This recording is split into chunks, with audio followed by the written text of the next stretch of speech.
What's up, everybody? It's your boy PTK Blam. I'm back with another video.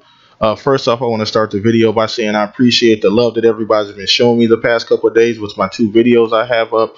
I've been showing a lot of support. People have been giving me a lot of support, saying great things, and I appreciate it. This pushes me to make more videos, pushes me to move forward, and I want to say thank you for the support to everybody. Now, this video I'm making today, I originally wasn't going to make a video. I have a lot of things going on in my personal life right now, but I figured there's a lot of things going on right now. I watch Twitter. I've been on Twitter quite often today, and I've seen a few things going across my timeline. It kind of struck me, and I kind of figured I'd make a video about that. Now, I was talking to two of my buddies on Twitter. Shout out to John, shout out to Crip. We were having a conversation about this whole Gears of War Ultimate Edition review. So I want to kind of preface the video stating that I'd never knock anybody on their opinion as a reviewer. You have your own opinion, which is fine with me.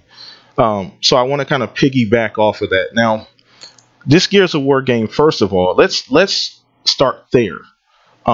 Ultimately, they're giving you a completely new game. You're getting a game that's been remade from the ground up, new graphics, new shaders, higher textures, higher resolution, higher frames per second. You're also getting 90 minutes of new content that wasn't originally in the original game.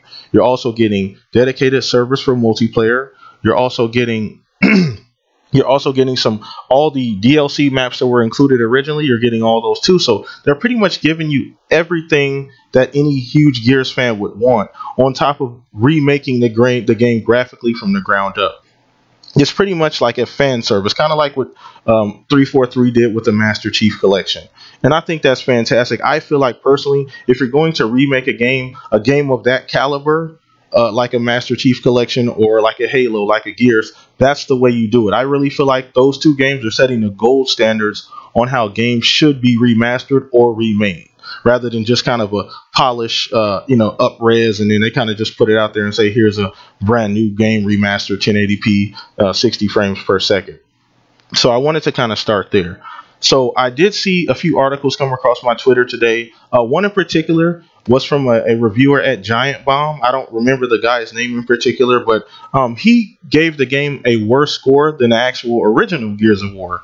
And I didn't really get a chance to read through the article that much. I read the first paragraph or two, and then I kind of had to do something else, so I had to go away from it at that point. But just from what everybody's been telling me, in the partial part I actually read, some of his points seemed a little invalid. They seemed a little to be coming from a different area. And I understand, like I said before, you have your own opinion, which is fine. But at the end of the day, and I want to quote my buddy John with this kind of fits the whole gaming journalism review thing, kind of nails it to a T. If you're going to review a game, it's not about PlayStation versus Xbox versus Nintendo. It's about being consistent. And the lack of consistency in these game reviews, as far as this generation, is really bothering me. When we have gaming journalism coming from an angle, trying to get clicks, clickbait articles, trying to get more ad revenue, they're coming from a different place than what the gamer really wants to hear about. When I click on an article, I don't want to immediately hear about resolution. I don't care about that, particularly myself. Now, there may be some other people who do. I don't. If I want to review a game, if I want to see a game reviewed, I want to actually know what's going on with the game. Is it fun? What's new about the game? What are some of the things that they can improve on?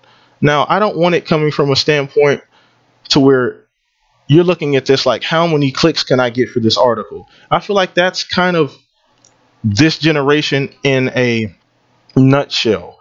Gaming reviews and journalism has been a little off this generation. I feel like it's coming from a not so good place, more clickbaity than anything else, rather than giving us some true reviews on and letting fans and consumers know about the actual game. You want to sling mud and kind of stir up trouble as far as these reviews.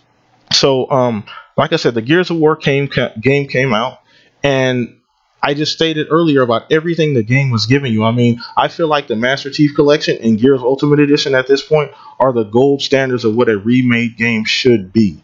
Rather than just a fresh new paint and slap a 1080p sticker and 60 frames on the game, you want to remake a game of that caliber all over again from the ground up. It's kind of I wish Sony would have done with the God of War 3, because the God of War series is Sony's top two franchises, right up there with Uncharted. I really feel like they didn't do that game the justice that it deserves. They really should have thrown a collection together, or some kind of just remade 3 or remade 1 through 3 from the ground up, gave us all the content that comes with it, maybe even threw in a free game. I know there's not much of a multiplayer system there, but you can throw that in even from Judgment. That would have been fantastic. So I kind of wanted to address that today. I mean, I wanted to make just a short video. It's not too much I want to say about that, but I kind of feel for this generation, because I remember back when I was a little bit younger, growing up, playing Sega Genesis, Sega Master System, Super Nintendo. When I would get the gaming magazines every month, I had to wait. Yeah, yes, kids, we had to wait back then to see what was coming out next month, to hear about the news. We couldn't just jump on the internet at that point. There was really no internet. So I had to wait and see and check the game reviews. And I used to hang my hat on those game reviews. I really did, just to see what the next game I was going to buy. So I'd open up the magazine, I checked the game reviews, and back then they were more so of giving us the meat and potatoes of what actually the game was about, rather than saying, hey, this game is in 1080p, buy it, or this game is not in 1080p, don't buy it. So I kind of feel like this generation is going in a bad direction as far as journalism. Just let me know what you guys think. I wanted to make a quick video. This is kind of a quick point I wanted to touch on. Like I said before, I want to thank everybody for the support. I have a lot of stuff coming in the pipeline for my channel. I got a lot of great ideas. I got a couple people I'm hooking up with right now to try and get some things done, and I really appreciate the support. So I'm out of here, guys. Let me know what you think. Give me some ideas in the comments. Rate, comment, and subscribe. Blam is out. Thank you.